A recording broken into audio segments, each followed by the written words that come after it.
जम्मू कश्मीर को लेकर केंद्र सरकार का बड़ा फैसला। जम्मू कश्मीर को लेकर केंद्र सरकार की तरफ से बड़ा फैसला लिया गया है। जम्मू कश्मीर पुनर्गठन अधिनियम में संशोधन किया गया है। जम्मू कश्मीर के एलजी की ताकत को अब बढ़ा दिया गया है। दिल्ली जैसे ही अब संवैधानिक अधिकार देने की तैयारी की जा रही है। जम्मू कश्मीर एलजी को अब दिल्ली एलजी की तरह शक्तियां दी जाएंगी। तो देखिए, बड़ी खबर जम्मू कश्मीर से इस वक्त की सामने निकल कर आ रही है। जम्मू कश्मीर को लेकर केंद्र सरकार की तरफ से ये बड़ा फैसला लिया गया है। रमन सैनी ज्यादा जानकारी के साथ हमारे संवाददाता इसी खबर पर जुड़ चुके हैं। सीधा रुख रमन का करेंगे और जानकारी लेंगे क्या कुछ अपडेट है उनके पास इससे जुड़ा। रमन, ये बहुत बड़ा फैसला है, अब क्या जानकारी इसको लेकर अपडेट, इस फैसले में क्या कुछ है? जी हाँ स्वाति, देखिए जिस तरीके से 5 अगस्त 2019 को जम्मू कश्मीर का पुनर्गठन अधिनियम बिल जो है वो पास हुआ था, जिसके तहत जम्मू कश्मीर राज्य को 2 यूटीज के अंदर जो है वो बंटवारा कर दिया था। जम्मू कश्मीर को Jammu Kashmir UT with assembly जो है वो बनाया गया था और वहीं लद्दाख को जो है वो यूनियन टेरिटरी बनाया गया था। तब से लेकर अब तक जो है वो जम्मू कश्मीर में लेफ्टिनेंट गवर्नर का जो है वो शासन रहा है और सारी ताकतें जो हैं वो लेफ्टिनेंट गवर्नर के पास ही रही हैं। 5 साल में अभी तक चुनाव नहीं हो पाए थे, लेकिन पिछले साल जिस तरीके से सुप्रीम कोर्ट की तरफ से केंद्र सरकार के लिए तल्ख टिप्पणियां जो हैं वो चुनाव ना करवाने को लेकर की गई थी और ये निर्देश जारी किए गए थे कि 30 सितंबर से पहले जम्मू कश्मीर के अंदर चुनाव करवाए जाए और यहां पर एक नई सरकार का जो है वो गठन किया जाए। तो अगर एक बार यहां पर चुनाव हो जाते हैं तो फिर सारी लेफ्टिनेंट गवर्नर की जो पावर्स हैं वो चीफ मिनिस्टर को ऑटोमेटिकली जो है वो ट्रांसफर हो जाते हैं। लेकिन अब केंद्र सरकार ने जो जम्मू कश्मीर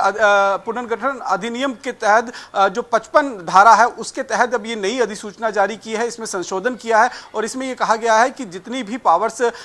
दिल्ली में जिस तरीके से लेफ्टिनेंट गवर्नर के पास हैं उसी तरीके की पावर्स जो हैं वो जम्मू कश्मीर में भी लेफ्टिनेंट गवर्नर के पास होंगी। यानी कि जम्मू कश्मीर में अगर चुनाव हो भी जाते हैं, यहाँ पर नई सरकार का गठन हो भी जाता है, तो उसके बाद भी बहुत कुछ बदलाव जो है वो नजर नहीं आएगा, क्योंकि जम्मू कश्मीर पुलिस की जो कंट्रोल होगा वो लेफ्टिनेंट गवर्नर के पास रहेगा। एंटी करप्शन ब्यूरो की बात करें या लोग या फिर जिस तरीके से जितने भी यहाँ पर डिपार्टमेंट हैं उनके सचिव के ट्रांसफर की, उनकी नियुक्तियों को लेकर जो पावर्स चीफ मिनिस्टर के पास होती थी वो सारी पावर्स जो हैं अब वो ट्रांसफर कर दी गई हैं लेफ्टिनेंट गवर्नर को। लेफ्टिनेंट गवर्नर को करने का मतलब यानी कि केंद्र सरकार ने वो सारी पावर्स जो हैं वो अपने समक्ष रखी हैं और ये अब कहीं ना कहीं एक बहुत बड़ा फैसला जो है वो जम्मू कश्मीर के लिए माना जाएगा। हालांकि पिछले 2-3 सालों से जब से ये जम्मू कश्मीर का पुनर्गठन हुआ है, जम्मू कश्मीर को यूनियन टेरिटरी की तरह डिग्रेड किया गया है, तो उसके बाद इस तरह की चर्चा जो है वो लगातार जो है वो होती रही थी कि ये पावर्स जो है वो जम्मू कश्मीर के लोग जो उपराज्यपाल होंगे उनके पास रहेगी। लेकिन अब क्योंकि ये इसे इस बिल में जो है जो पुनर्गठन अधिनियम बिल है उसके 55 धारा के तहत इसमें अधिसूचना जारी कर दी गई है, तो अब ये आप मान के चलिए कि जम्मू कश्मीर में 30 सितंबर के पहले या 30 सितंबर के आसपास में चुनाव हो भी जाते हैं, नई सरकार का गठन हो भी जाता है, तो वो सिर्फ और सिर्फ एक यूनियन टेरिटरी के चीफ मिनिस्टर, जिसमें बिजली, सड़क, पानी और अस्पताल या फिर शिक्षा के संबंधित जो है वही फैसले ले पाएंगे। जितने भी फैसले चाहे वो होम डिपार्टमेंट के साथ जुड़े हुए हों, क्योंकि पुलिस जो है वो होम डिपार्टमेंट के अंदर आती है, एंटी करप्शन ब्यूरो जो है वो होम डिपार्टमेंट के अंदर आता है, लोक संघ जो है वो होम डिपार्टमेंट के अंदर आता है। इसी तरीके से जितने भी डिपार्टमेंट होंगे उनके जो सेक्रेटरीज होंगे उनका चाहे ट्रांसफर करना हो, उनका चाहे उनकी नियुक्ति करनी हो, तो वो कहीं ना कहीं जब तक लेफ्टिनेंट गवर्नर की मंजूरी नहीं मिलेगी तब तक यहाँ का जो भी चीफ मिनिस्टर बनेगा आने वाले दिनों में वो इन सब चीज़ों के पर जो है वो फैसला एक मत से नहीं ले पाएगा। तो ये एक बहुत बड़ा फैसला है, क्योंकि केंद्र सरकार लगातार जम्मू कश्मीर के ऊपर अगर हम देखें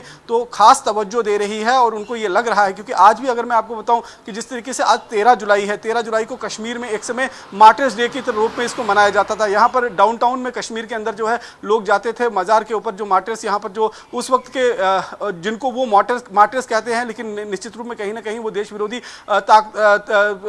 ताकतों में जो है वो कहीं ना कहीं संपलित माने गए थे, तो वहाँ जाकर वो नमाज पढ़ते थे। लेकिन अब जो पिछले 3 सालों से है वो प्रथा जो है लेफ्टिनेंट गवर्नर मनोज सिन्हा की अध्यक्षता में बंद कर दी गई है। आज के दिन वहां पर एक तरह से शटडाउन कर दिया जाता है, लोगों को घर से बाहर नहीं निकलने दिया जाता है ताकि वो डाउनटाउन में जाकर इस तरह के ना कर सके। लेकिन आज जो मैं नेताओं के बयानबाजी सुन रहा हूं, चाहे उमर अब्दुल्ला हो चाहे महबूबा मुफ्ती हो, उनका कहना है कि ये आखिरी साल है, अगले साल से फिर हम उसे मार्टर डेज के रूप में मनाएंगे। तो वो जो एक सोच है जो जम्मू कश्मीर के नेताओं पर हमेशा से एक उसकी छाप रही है, उस छाप को कहीं ना कहीं धूमिल करने की कोशिश जो है वो केंद्र सरकार की तरफ से है। और जब एक बार पुलिस जो है वो केंद्र सरकार के अंदर में होगी, जितने भी डिपार्टमेंट के सचिव हैं वो केंद्र सरकार के जो नुमाइंदे होंगे लेफ्टिनेंट गवर्नर मनोज सिन्हा उनके अधीन होंगे। तो निश्चित रूप में यहाँ के जो चीफ मिनिस्टर होंगे वो किसी भी तरीके से अपनी मनमानी नहीं कर पाएंगे। जिस तरीके से पहले अलगाववाद और आतंकवाद को यहाँ पर बढ़ावा दिया जाता था कश्मीर की राजनीतिक पार्टियों की तरफ से, वो बढ़ावा नहीं दे पाएंगे, क्योंकि पुलिस ही उनके कंट्रोल में नहीं रहेगी। पुलिस सीधे सीधे जो है वो केंद्र सरकार के अधीन में रहेगी और ऐसे में एक एसएचओ का भी तबादला करना होगा तो उसमें कहीं ना कहीं लेफ्टिनेंट गवर्नर की मंजूरी जो है वो जरूरी होगी। तो ये एक बहुत बड़ा धक्का जो है केंद्र सरकार की तरफ से जम्मू कश्मीर के यहाँ पर जम्मू कश्मीर के जो जितने भी नेता हैं जो आने वाले दिनों में चुनाव के बाद अपने आप को यहाँ पर चीफ मिनिस्टर के रूप में देखना चाहते हैं, उनके लिए एक बहुत बड़ा धक्का, एक बहुत बड़ा कहेंगे कि उनके लिए एक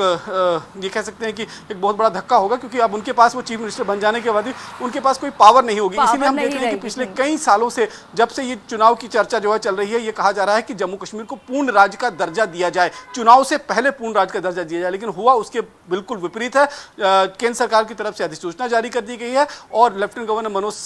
मनोज सिन्हा या फिर जो भी लेफ्टिनेंट गवर्नर होंगे उनकी शक्तियों में जो है वो बढ़ोतरी कर दी गई है। स्वाति, चलिए ठीक है, बहुत बहुत शुक्रिया रमन इन तमाम जानकारी के लिए और हमारे साथ जुड़ने के लिए। तो बड़ी और महत्वपूर्ण जानकारी अपने दर्शकों तक पहुंचा रहे थे। फिलहाल बढ़ते हैं आगे।